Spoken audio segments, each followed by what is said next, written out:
Cambodia's transformation embodies the UNGA 80 theme, namely, countries once in need can now become providers of peace and stabilities for others. It is therefore deeply painful to inform this august assembly that the hard-won peace that we so profoundly cherish and wholeheartedly share around the world is today threatened in our own home, not by internal division like in the past, but border conflict with a neighbor. We are grateful that a ceasefire brokered by US President Donald Trump effectively halted armed clashes that has caused death, injury, and destruction, and the displacement of hundreds of thousands innocent civilians. Like Armenia and Azerbaijan, Cambodia has nominated President Donald Trump for the Nobel Peace Prize for his crucial role in this important step to peace. However, the ceasefire remains very fragile, despite expressed commitment from both countries on the sincerity to strictly comply with the ceasefire terms, to rebuild trust and restore normalcy, and the positive outcome of following meetings hosted and coordinated by Malaysia, the ASEAN chair. But sincerity is only credible and trust can only flourish when respect with both the letter and the spirit of the agreement matches with real action on the ground. Sadly,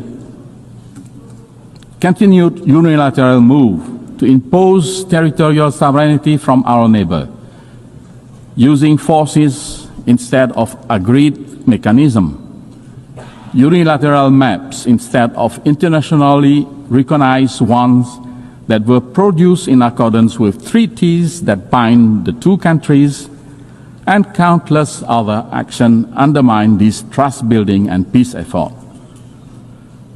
Of great concern is the forced eviction of Cambodian civilians and threat to use national law against them, and to evict hundreds more from the lands they have lived in for decades.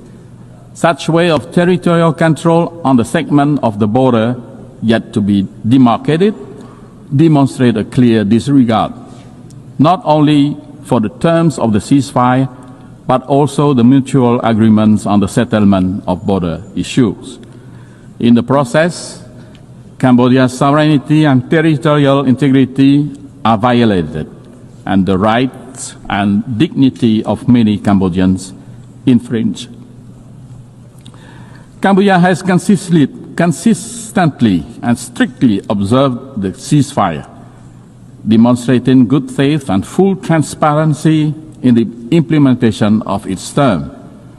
We have exercised the utmost restraint, even in the face of repeated incident and provocation. As recently as this morning, there was an unprovoked attack near a sensitive site, following an allegation that our force has opened fire first. We firmly reject such accusation. Our troops have not fired first, nor have they returned fire in retaliation to the provocation, underscoring our commitment to peace.